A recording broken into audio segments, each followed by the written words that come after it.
Muchas veces escuchamos decir, y quizás lo hemos dicho nosotros también en muchas oportunidades, pienso antes de conocer al Señor. Yo con mi vida hago lo que quiero. Y eso da lugar a que la persona con esa expresión pueda tener la libertad para manejar y hacer de su vida lo que realmente le parece. Y esta es una utopía, es una cosa que no es cierta, es una cosa que no es verdad. Podemos decir inclusive que nunca nos pertenecemos a nosotros mismos. Y que en definitiva, si no pertenecemos a Dios, tenemos que reconocer que pertenecemos a otro dueño o a otro amo. ¿Y quién podrá ser ese otro dueño? ¿Quién podrá ser ese otro amo? Es el diablo. Amén. Aunque a veces, no en esa arrogancia que el ser humano suele tener, piensa de que, bueno, es dueño de sí mismo, hace lo que quiere y en realidad puede hacer o dejar de hacer lo que le place en el momento que quiere. Sin embargo, la experiencia de la vida nos muestra que en realidad eso no es así. Aún aquellas personas que no tienen a Dios, por supuesto, pero que creen que son dueñas de sí mismas, muchas veces caen presas de, bueno, adicciones o cuantas otras cosas que el mundo ofrece.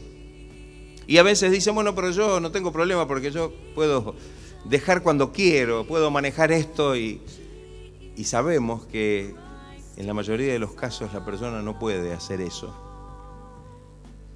Y que muy pronto se da cuenta que comienza a sentirse como esclavizado. Y que aquello que parecía que lo podía manejar y lo podía dominar a gusto, ahora se convierte en un verdugo de su vida.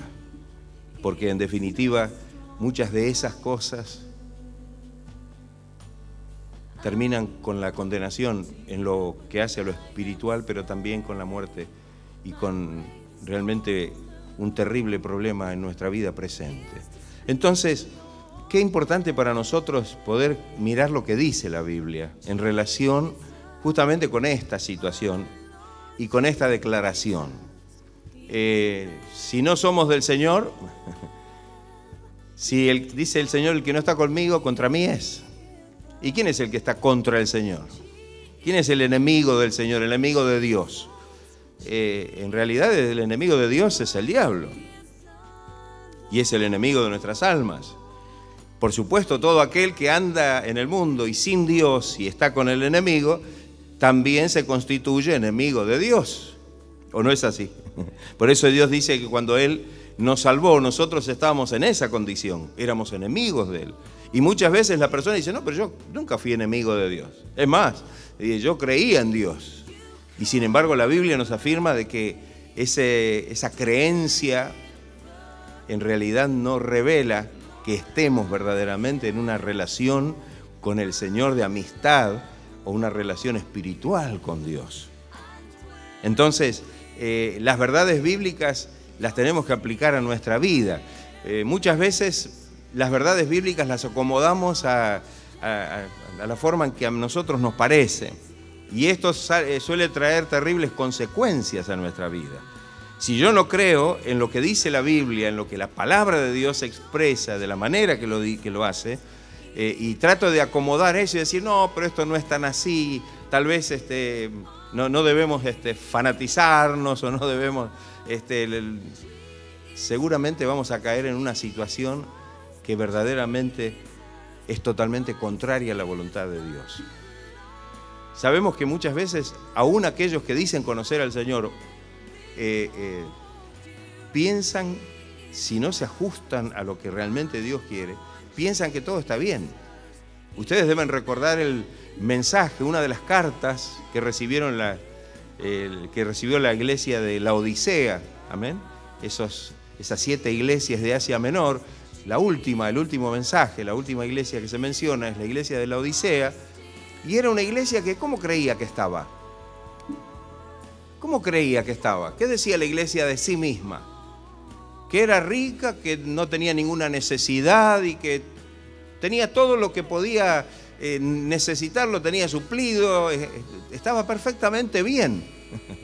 Ahora, cuando esa iglesia escucha a través del mensaje de Dios y a través de la carta que se le envía el diagnóstico de Dios en relación con su estado, es calamitoso. Porque ellos decían que eran ricos y el Señor dice que eran pobres, que eran ciegos, desventurados y estaban totalmente desprovistos de cobertura, estaban desnudos, tanto espiritual como moralmente. Y lo peor de todo es que una iglesia que creía que estaba tan bien en sí misma, ¿a dónde lo tenía a Jesús? ¿Dónde estaba Jesús en esa iglesia? ¿Recuerdan el texto? No lo vamos a leer porque no quiero enfocar la prédica en ese texto, pero sí hacer mención. Entonces, ¿dónde estaba Jesús en esa iglesia?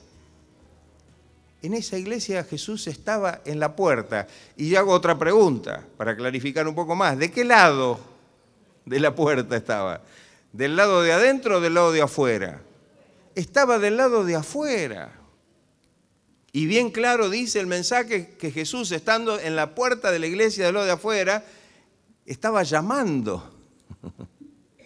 ¡Qué terrible! Pero creía que estaba totalmente, todo estaba bien y que eran realmente tal vez los mejores cristianos, los mejores creyentes y la mejor iglesia. Y delante de los ojos de Dios era todo lo opuesto. Todo eso que ellos creían que era tan valeroso y tan válido, que los hacía sentir como que estaban en la mejor condición, era algo irreal. Y Dios les tuvo que mandar un mensaje y decirles cómo Él veía a la iglesia. Ahora yo puedo preguntar, y nos podemos preguntar, ¿nos interesa a nosotros saber cómo Dios nos ve? Porque si nosotros estamos bien, bueno, yo me miro al espejo y digo, está todo perfecto, analizo mis actitudes, mis acciones, todo lo que yo puedo, conforme a lo que a mí me parece, y a mí me parece que está todo perfecto, no hay nada que mejorar. Pero puedo estar en el peor de los errores. Entonces necesito saber qué es lo que Dios ve. Y qué es lo que Dios muestra y qué es lo que Dios dice en la palabra.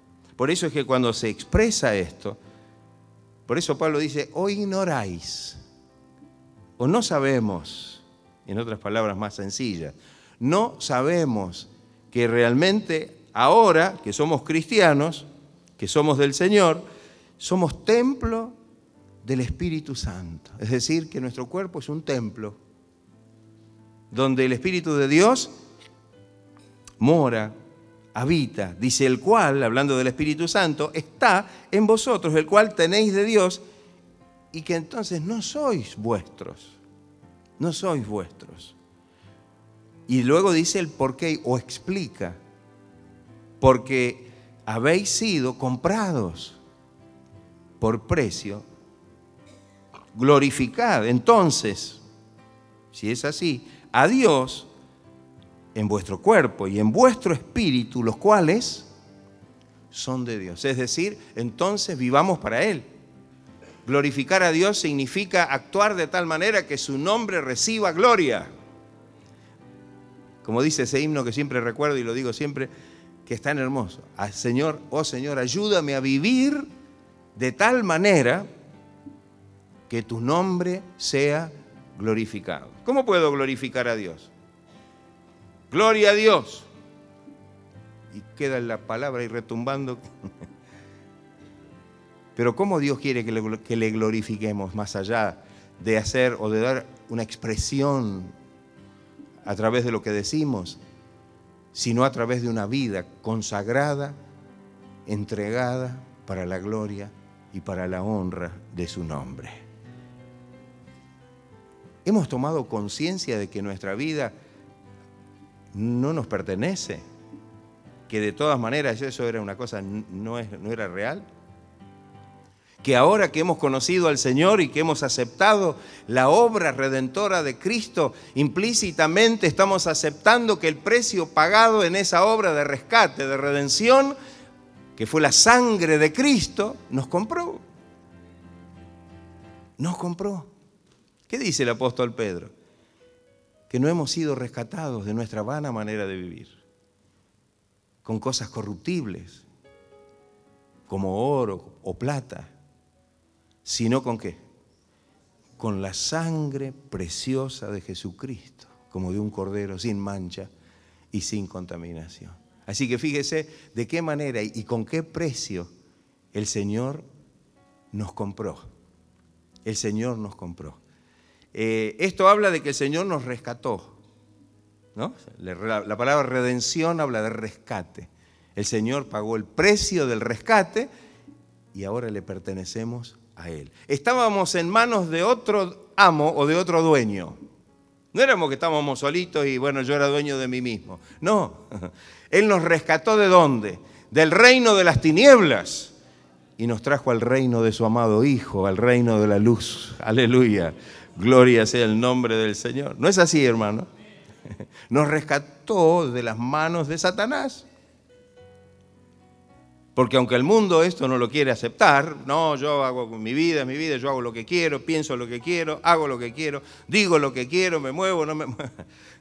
El enemigo seguramente se ríe de la persona que dice esto. Porque sabe que lo tiene totalmente esclavizado. Y bien claro dice la palabra, que de eso nos libertó el Señor. Cuando decimos que cuando conocimos al Señor a través de la obra que Él hizo, el Señor nos dio libertad. ¿De qué nos libertó? Nos libertó de la esclavitud al pecado. Cuando nosotros leemos ahí en la carta a los Romanos, en el capítulo 6, claramente dice la palabra que el Señor nos libró de la esclavitud al pecado y ahora venimos a ser siervos del Señor. Ahora hemos sido hechos realmente siervos del Señor. Ya no somos esclavos del pecado, sino ahora somos siervos de la justicia. Gloria sea el nombre del Señor. ¿Estamos siendo conscientes de todo esto que estamos diciendo?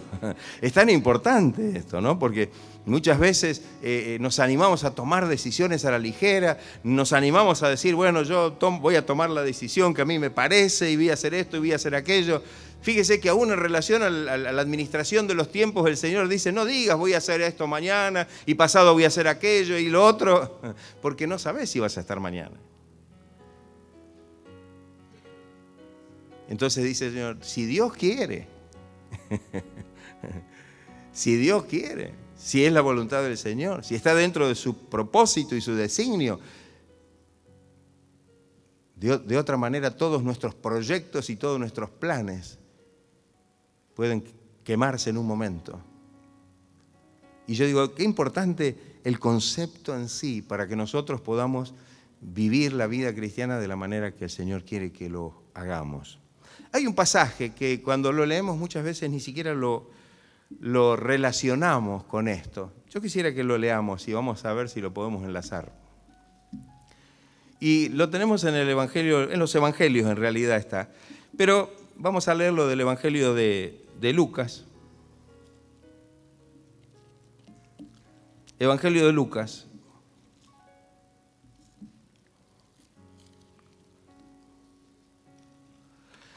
Capítulo 12.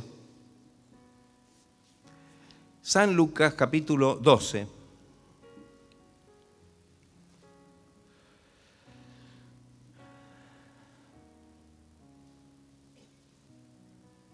¿La tienen? Vamos a leer los versículos del 13 hasta el 17. La cuestión del tributo.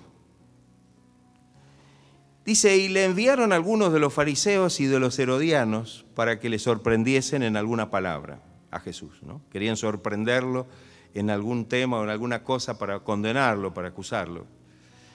Dice, viniendo ellos, le dijeron, Maestro, sabemos que eres hombre veraz y que no te cuidas de nadie porque no miras la apariencia de los hombres, sino que con verdad enseñas el camino de Dios. Mire qué halago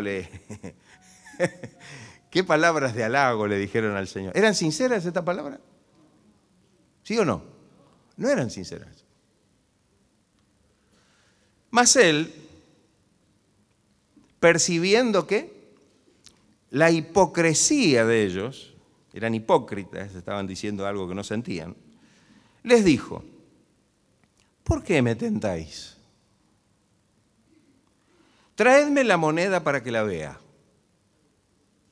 Perdón, la pregunta, en el versículo 14, dice: ¿es lícito dar tributo a César o no?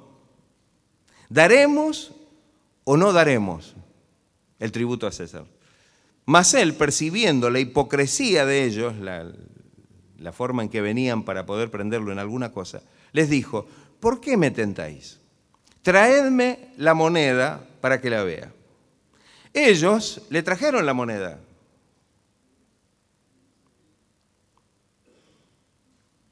Y les dijo: ¿de quién es esta imagen y la inscripción? Ellos le dijeron: de César. Respondiendo Jesús, les dijo la famosa frase: dad al César lo que es de César y a Dios lo que es de Dios. Dice, y se maravillaron, se asombraron de lo que Jesús les respondió. Y alguno dirá: pastor, ¿qué tiene que ver esto con la moneda de César, con el dinero que le tenemos que dar a Dios? Y ¿qué tiene que ver esto con lo que venimos diciendo? ¿Sabe una cosa? Tiene mucho que ver, porque podemos entender algo de lo que iniciamos diciendo al principio. Jesús le pidió las monedas y cuando les dijo: ¿de quién es esta imagen y la inscripción? Ellos le dijeron: es de César, le pertenece al imperio, al César. Y entonces Jesús responde: dad al César lo que es de César, pero a Dios lo que es de Dios. Y esto es algo tan importante. Se han hecho muchos mensajes acerca de este pasaje, de lo que debemos ofrecer al mundo porque es del mundo y lo que debemos ofrecerle al Señor porque es del Señor. Pero aquí hay algo en forma muy, muy particular que muestra de qué manera realmente nosotros le pertenecemos al Señor. Quisiera que vayamos a leer un versículo en el libro de Génesis. Vamos a ir al principio. Génesis capítulo 2. Y vamos a leer un versículo nada más. Génesis 2, 27. Y dice así: y creó Dios al hombre a su imagen. ¿A imagen de quién? De Dios lo creó. Después sigue explicando: varón y hembra los creó y los bendijo y les dijo que se fructificaran. Pero el principio dice que Dios creó al hombre a su propia imagen. A la imagen de Dios lo creó. Y aquí vamos a entender algo. El hombre, ¿qué imagen tiene interiormente? ¿Cuál es la marca que tiene el hombre? Es la marca de Dios. Esto es lo que podemos decir que hace la gran diferencia entre la creación del hombre y la creación de los animales. Muy que les pese a los de la teoría de la evolución, evidentemente hay una gran diferencia entre la creación del hombre y el hombre como criatura de Dios con el resto de la creación. ¿Y dónde está la diferencia? En que Dios hizo al hombre a su imagen, a imagen de Dios lo creó. Le imprimió su propia imagen. Cuando nosotros hablamos de que el diablo es nuestro enemigo, hoy lo dijimos al principio también. Dijimos que el diablo en principio es el gran enemigo ¿de quién? En principio, de Dios. Y cuando el diablo se constituye enemigo nuestro es porque en definitiva lo que quiere hacer es destruir la creación de Dios y en el ser humano especialmente quiere destruir la imagen de Dios en el hombre. Y qué importante esto para que nosotros podamos saber que hay algo que está grabado en nuestra naturaleza, que en realidad muestra que nuestra vida le pertenece a Dios. Nosotros sabemos que por el pecado, y esto lo dice la Biblia, que hemos sido vendidos al pecado. Hemos sido vendidos al pecado. Pero, fíjese que hay algo en la vida del ser humano que muestra que Dios lo creó y que Dios lo hizo a su propia imagen. Y esto es algo tan importante. Esto es algo que tiene relación con lo anterior. Dad al César lo que es de César, pero dad a Dios lo que es de Dios. Y cuando esto nosotros lo aplicamos a nuestra propia vida, podemos decir que debemos darle al mundo lo que le pertenece al mundo, pero lo que de nosotros le pertenece a Dios se lo debemos entregar al Señor. ¿Y qué es lo que le pertenece a Dios de lo nuestro? Nuestra vida. Y aquí podemos decir, como muchas veces decimos, doblemente, porque nos creó y porque somos hijos de Él por creación, pero también porque nos redimió. Porque nos redimió. Qué importante tal vez esto para poderlo meditar en relación con la forma en que nosotros debemos entender esto. Hay personas que usted le pregunta en la calle que no tienen nada que ver con el conocimiento del Evangelio ni de Dios. Dice, ustedes son hijos de Dios, ¿y cómo no vamos a ser hijos de Dios? Nosotros somos, ¿qué soy? ¿Un animal? Somos hijos de Dios. ¿O no? Nunca se ha topado con alguien que ante una pregunta, en una charla o algo, le han contestado de esa manera. Somos hijos de Dios. Mismo, cuando Jesús confrontó a su propio pueblo, es decir, a los judíos, ahí en el Evangelio de Juan, ¿se acuerdan de esa conversación que el Señor tuvo, no? Y el Señor los puso en estrecho y ellos se ofendieron. Primero dijeron que eran hijos de Abraham y el Señor les dijo, si fueran hijos de Abraham, las obras de Abraham haríais. Y hubieran realmente actuado como actuó Abraham. Y a pesar de ser de la línea de Abraham, no habían actuado como Abraham. Y después cuando ellos no tuvieron que responder al Señor, dijeron, pero nosotros somos hijos de Dios, no somos hijos de fornicación. Tenemos un Padre y este Padre es Dios. Muy terminante. Ahora, la respuesta de Jesús es muy impactante. ¿Qué le dijo Jesús a ellos cuando ellos le respondieron esas palabras? Jesús le dijo, ustedes no son hijos de Dios. ¿Y sabe lo que le dijo? Vosotros sois hijos de vuestro padre el diablo, y las obras de vuestro padre queréis hacer, y por eso procuráis matarme. Por eso no creen en mí, por eso me persiguen y me quieren matar. Ahora, fíjense esta situación, ¿no? El mundo en general y aún el pueblo de Dios, fuera de la bendición y de la gracia que se trae a través de Jesucristo, no puede identificarse con Dios solamente a través de Jesucristo, a través de la redención, a través del pago.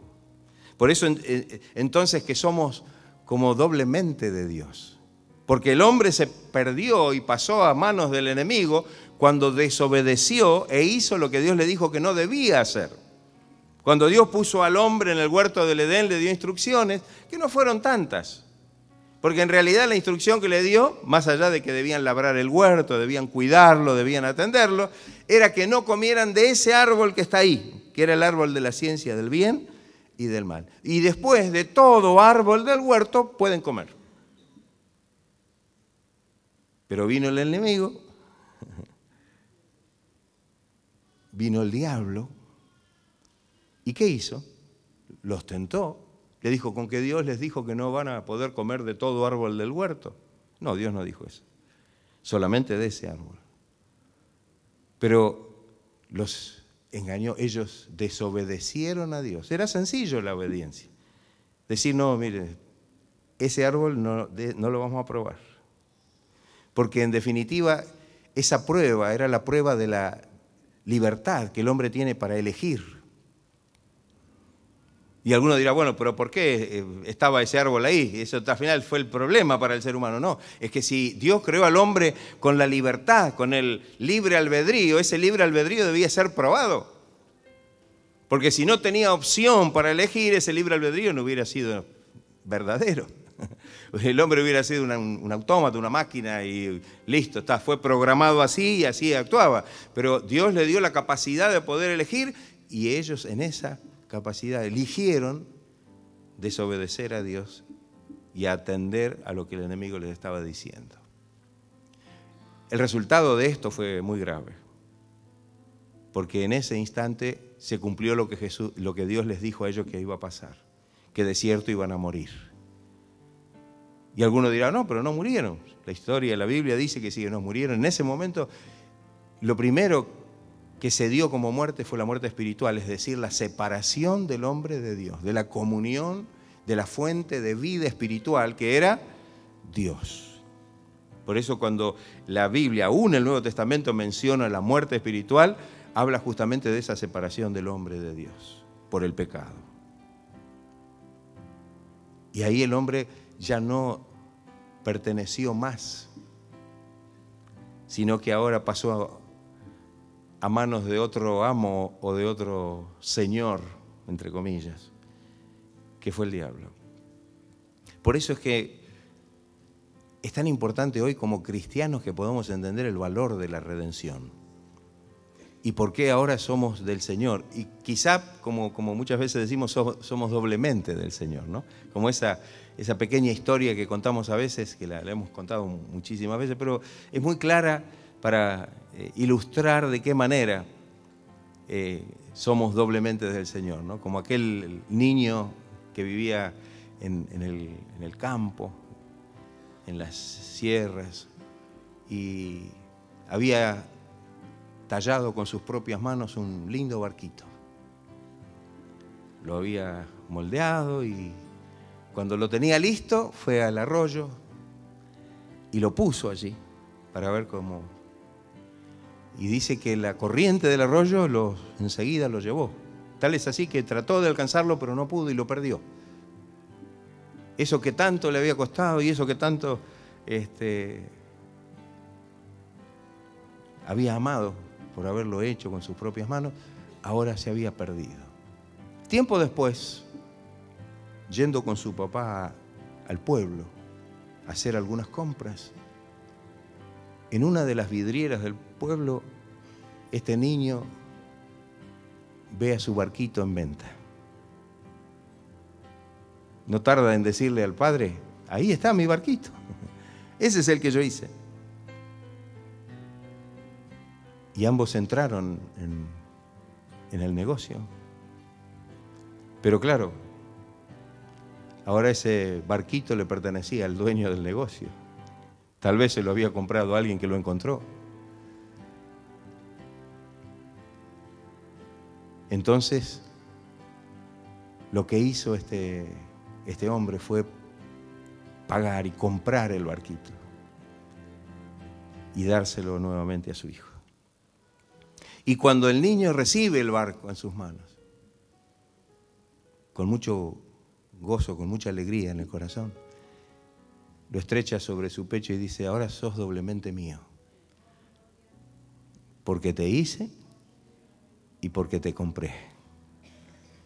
Qué hermosa relación, ¿no? Tenemos una imagen que es porque el Señor nos hizo.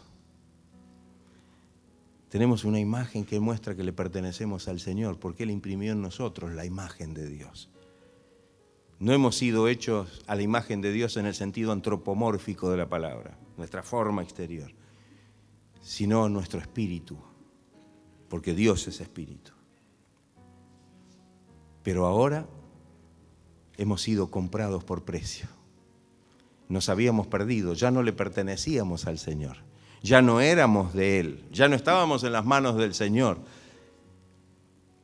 Y ahora el Señor nos compró a precio de la obra redentora, la muerte de Cristo en la cruz del Calvario. Así que, qué importante reconocer que verdaderamente le pertenecemos a Dios, doblemente, doblemente. ¿De quién es esta imagen? Dada al César lo que es de César, pero dada a Dios lo que le pertenece al Señor. Y qué importante para nosotros saber que en última instancia ahora le pertenecemos al Señor a través de lo que Él hizo para recuperarnos, de lo que Él hizo para poder comprarnos nuevamente, a un precio que ningún ser humano podría haber pagado. Como digo muchas veces, y como dice la Biblia, que el precio de un alma es tan grande que no hay nada en el mundo que lo pueda comprar. Si juntáramos todos los yacimientos de metales preciosos y piedras preciosas y juntáramos todo el dinero del mundo, no alcanzaría para pagar la redención, el rescate de una sola persona. Y quizá esto muestre o explique por qué decimos la sangre preciosa de Cristo. Porque la sangre de Cristo fue el precio pagado, no para que un alma sea salva, sino para que toda la humanidad pueda tener la oportunidad de ser salvo y de recibir esta vida gloriosa en la presencia de Dios. ¿Valoramos nosotros esto? Hay un doble motivo para valorar. Primero, porque Dios nos creó para Él. ¿O no es así? Cuando Dios hizo al hombre, ¿para quién lo creó? Para Él, para tener comunión con Él. Le imprimió su imagen, lo hizo a su imagen y semejanza para poder tener comunión con Él. No, el Señor no tiene comunión con los animales. El Señor no tiene esa relación espiritual o a ese nivel con el resto de la creación, solamente con el ser humano. En toda la creación, el único que tiene capacidad para adorar, que es un ser adorador o adorante, es el hombre. El único que puede tener conciencia de Dios es el hombre. Porque Dios lo creó para eso. Entonces, quizá todo esto nos hace reflexionar en esta noche para que podamos primeramente estar agradecidos, porque Él nos creó. Porque somos hechura suya. Porque no solamente nos creó, sino que también nos compró o nos redimió a través, y nos rescató a través del pago del precio por medio de la obra de Cristo, para que ahora nosotros doblemente podamos saber que, como hemos cantado, ahora le pertenecemos al Señor. Todo lo que somos y lo que tenemos le pertenece al Señor. ¿Está usted dispuesto a aceptar esto? ¿Sabe que aún hasta esta situación, hasta esto que es lo más glorioso que al hombre le puede pasar, Dios lo ha puesto no obligatoriamente para el hombre? Aún a este nivel y a esta altura, a pesar de haber dado a su propio Hijo en pago para la salvación, Dios valora la decisión y la elección que el hombre puede hacer. Cuando leemos ese versículo que decimos que es el más conocido de la Biblia, Juan 3:16, ¿qué dice? Porque de tal manera amó Dios al mundo, que ha dado a su Hijo unigénito, para que todo aquel que en Él cree no se pierda, mas tenga vida eterna. Es decir, que lo pone a nuestro alcance para que nosotros podamos tomar la decisión de aceptar y de recibir a Cristo como nuestro Salvador personal y poder de esta manera ahora pertenecer plenamente al Señor. Y ahora que hemos recibido el conocimiento de esta verdad y hemos tomado la decisión, no podemos hacer otra cosa que vivir para Él. ¿O no es así, hermanos? Tenemos que vivir para el Señor. Mire, hay un texto que quisiera terminar, pero es muy hermoso. Segunda de Corintios. capítulo 5. Vamos a leer 2 versículos.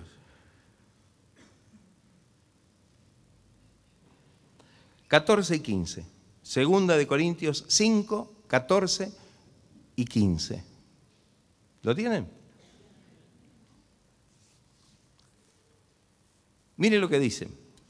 Porque el amor de Cristo nos constriñe, nos aprieta. Pensando esto, que si uno murió por todos, luego todos murieron. Y por todos murió. Para que los que viven ya no vivan ¿para quién? Para sí mismos, sino para aquel que murió y resucitó por ellos. Para que ahora nosotros ya no vivamos para nosotros mismos, sino que ahora podamos vivir para el Señor, para aquel que murió por nosotros y para aquel que resucitó con nosotros, por nosotros, para que nosotros tengamos ahora esta vida gloriosa y esta vida eterna. ¿Es consciente usted de esta obra que el Señor ha hecho en su vida? ¿De esto que el Señor hizo para usted? ¿Y es consciente de que realmente es necesario que tomemos la responsabilidad de la decisión nosotros? Porque a veces pensamos que todo esto nos cae y nos atrapa y ahí estamos. No va a ser así. ¿Sabe que no va a ser así? De ninguna manera. Dios va a poner todo esto a nuestro alcance. Bien dice el Evangelio de Marcos que el que creyere y fuere bautizado será salvo. Pero el que no creyere, el que decide no creer, será, ¿qué dice? Condenado. Es decir, qué importante para nosotros el haber tomado la decisión correcta.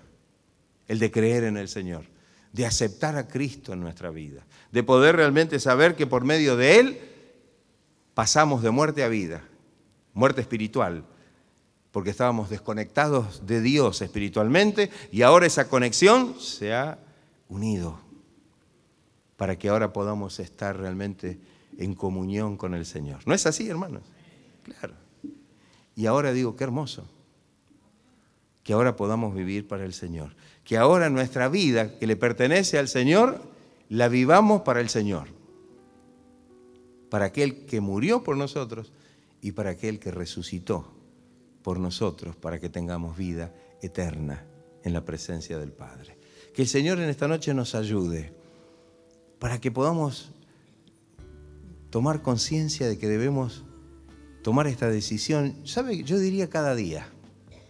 Porque cada día el mundo nos propone otro camino. Porque cada día el mundo nos propone otra postura, otra posición, alguna decisión diferente. Nos señala un camino distinto. Y ahí es donde cada día tenemos la oportunidad de renovar nuestros votos de fe, de confianza en la presencia del Señor. Y saber que realmente cada día estamos dispuestos a decir, dejo el mundo y sigo a Cristo, porque ahora le pertenezco al Señor, porque ahora realmente mi vida se la entrego y la consagro para la gloria y para la honra de su nombre. Soy doblemente del Señor. Tengo la marca, la imagen de Dios en mi vida, en lo espiritual, y he sido comprado a un precio de sangre. Doblemente del Señor, porque nos creó y porque nos compró, nos rescató y nos redimió a precio de sangre. Que el Señor nos ayude. Que eso que dijimos cuando cantamos el coro, mire, no está preparado, no, yo tenía este versículo para leer y cuando escuché que cantaron este coro, digo, qué casualidad. No es casualidad. Es que el Señor estaba ya como enfilándonos. Pertenezco a ti, Señor Jesús. Qué hermoso. Y esto es un deleite para nuestra alma, poder decir que pertenecemos al Señor. Amén. Ya no pertenecemos al mundo. Estamos en el mundo, dice, pero no somos del mundo. Esto, si lo escucha alguien que no conoce la palabra y no conoce al Señor, dice, estos están todos locos. ¿Qué son? ¿Alienígenas? ¿Qué son estos? pero somos del Señor. Hemos sido comprados a precio de sangre, ahora estamos en comunión con el Señor. Y Pablo amplía esto y dice que ahora tenemos una ciudadanía en los cielos, de quien esperamos al Salvador. ¿No dice eso? Que ahora nuestra ciudadanía está en los cielos y que ahora en vez de hacer tesoros en la tierra, estamos haciendo tesoros en los cielos a través de una vida de santidad y una vida de servicio en la presencia del Señor. ¿O no es así? Claro, estamos mudando. Porque nuestra ciudad permanente no está acá en la tierra, sino que nuestra ciudad permanente y eterna está allí en el cielo, en la presencia del Señor. Gloria sea el nombre de Cristo. ¿Estaremos dispuestos a renovar nuestros votos de consagración en esta noche en la presencia del Señor? De decirle, como cantamos antes, pertenezco a ti, Señor. Como lo dijimos antes, pero quizá ahora con este contexto de la palabra que nos muestra que realmente esto tiene que ser una experiencia real cada día de nuestra vida. Amén. Pertenezco al Señor. Y porque pertenezco al Señor, es que sigo al Señor, es que sirvo al Señor, es que adoro al Señor, es que alabo el nombre del Señor, es que hablo del Señor. ¿O no es así, hermano? Porque alguno dice, siempre con el Señor, siempre que esto y que la iglesia y aquí... ¿Qué otra cosa voy a hacer? Si esto es lo primero. Amén. Le daré al César lo que es de César. Tendré que cumplir con ciertas responsabilidades que tenemos con respecto a nuestra vida en el mundo, ¿no es así? Claro. Pero a Dios le tengo que dar lo que le pertenece a Él. Y a Dios le pertenece mi vida entera. Como dice ese otro himno, que mi vida entera esté consagrada a ti, Señor. ¿No? Que es el himno 36, ¿no? El himno número 36. Y el coro del himno dice, lávame en tu sangre, Salvador. Límpiame de toda mi maldad. Qué hermoso, ¿no? Que en esta noche podamos alabar y glorificar, bendecir el nombre del Señor, darle gracias por esta vida gloriosa, maravillosa, eterna que el Señor nos ha dado. Vamos a estar de pie y darle gloria al Señor, darle gracias porque Él está aquí en medio nuestro.